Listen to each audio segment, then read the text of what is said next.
প্রিয় দর্শকবৃন্দ, আসসালামু আলাইকুম ওয়া রাহমাতুল্লাহ। আজকের এই বিশেষ পর্বে আমরা জানব এক প্রাচীন আধ্যাত্মিক ধারার ইতিহাস, সিলসিলায়ে কালিমি। এই সিলসিলা কিভাবে শুরু হলো, কার মাধ্যমে এর প্রচার এবং কিভাবে এটি চিশতিয়া তরিকার সাথে যুক্ত হয়ে ভারতবর্ষে এক অনন্য আধ্যাত্মিক জাগরণ সৃষ্টি করল। আজকের ডকুমেন্টারিতে আমরা জানব সেই ইতিহাস। প্রথমেই জেনে নেওয়া যাক সিলসিলা শব্দের অর্থ কী। সিলসিলা অর্থ হল আধ্যাত্মিক শৃঙ্খল বা পরম্পরা, যেটি একজন শায়েখ থেকে তার মুরিদের মধ্যে এবং সেই মুরিদ থেকে পরবর্তী প্রজন্মে ছড়িয়ে পড়ে। এই শৃঙ্খল শেষ পর্যন্ত গিয়ে মিলিত হয় প্রিয় নবী হজরত মুহাম্মদ সাল্লাল্লাহু আলাইহি ওয়াসাল্লামের সঙ্গে। ভারতবর্ষে সুফিবাদের যে স্রোত প্রবাহিত হয়েছে তার অন্যতম প্রধান ধারা হল চিশতিয়া তরিকা। এই তরিকার মহান প্রচারক ছিলেন খাজা মঈনুদ্দিন চিশতি রহমতুল্লাহি আলাইহি। তিনি পারস্য থেকে ভারতবর্ষে এসে আজমের শরীফে আধ্যাত্মিক আলো ছড়িয়ে দেন। তার শিক্ষা ছিল ভালোবাসা, সহনশীলতা, দরিদ্রের সেবা এবং আল্লাহর স্মরণ। চিশতিয়া তরিকার মূল বৈশিষ্ট্য ছিল মানবতার সেবা ও ভ্রাতৃত্ববোধ। এখন প্রশ্ন, কালিমি সিলসিলা কি? কালিমি শব্দটি এসেছে কালিমা থেকে, যার অর্থ ঈমানের ঘোষণা, লা ইলাহা ইল্লাল্লাহু মুহাম্মাদুর রাসূলুল্লাহ। কালিমি সিলসিলা মূলত চিশতিয়া তরিকারই একটি শাখা, যা বিশেষভাবে তাওহীদ, জিকির এবং সুন্নাহর অনুসরণে গুরুত্ব দেয়। এই সিলসিলার সূচনা হয় চিশতিয়া তরিকার অন্তর্গত কিছু আধ্যাত্মিক মনীষীর মাধ্যমে, যারা আত্মশুদ্ধি ও কালিমার গভীর তাৎপর্য প্রচার করেন। কালিমি সিলসিলার সাজরা সাধারণত চিশতিয়া তরিকার মাধ্যমেই প্রিয় নবী সাল্লাল্লাহু আলাইহি ওয়াসাল্লাম পর্যন্ত পৌঁছে।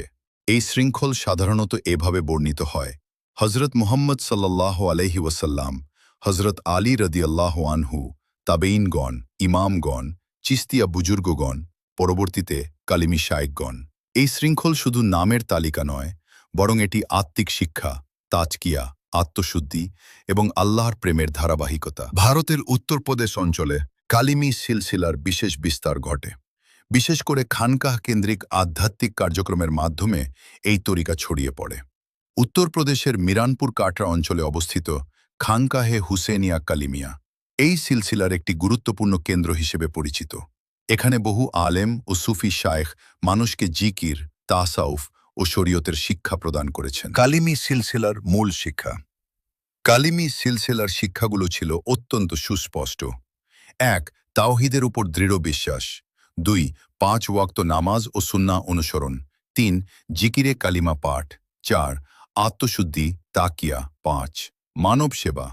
এই সিলসিলার শায়েখগণ মনে করতেন শুধু আধ্যাত্মিক সাধনা নয়, বরং উল্লেখযোগ্য ব্যক্তিত্ব কালিমি ধারায় বহু সম্মানিত শায়েখ জন্মগ্রহণ করেছেন। তাদের মধ্যে উল্লেখযোগ্য সৈয়দ মোহাম্মদ হুসাইন কালিমি চিশতি, সৈয়দ মাসুদ আহমদ কালিমি চিশতি, সৈয়দ কাসিম আলী কালিমি চিশতি। তারা প্রত্যেকেই নিজ নিজ সময়ে ধর্মীয় শিক্ষা ও আধ্যাত্মিক সাধনার মাধ্যমে সমাজে গুরুত্বপূর্ণ ভূমিকা পালন করেছেন। প্রাচীন যুগে চ্যালেঞ্জ। প্রাচীন যুগে সুফিদের সামনে নানা চ্যালেঞ্জ ছিল: রাজনৈতিক অস্থিরতা, ধর্মীয় বিভাজন, সামাজিক বৈষম্য। কিন্তু কালিমি শায়েখগণ সবসময় শান্তি, ধৈর্য ও ভালোবাসার মাধ্যমে মানুষকে একত্রিত করেছেন। তাদের খানকাহ ছিল সকল ধর্মবর্ণের মানুষের জন্য উন্মুক্ত। আধ্যাত্মিক সাধনা ও পদ্ধতি।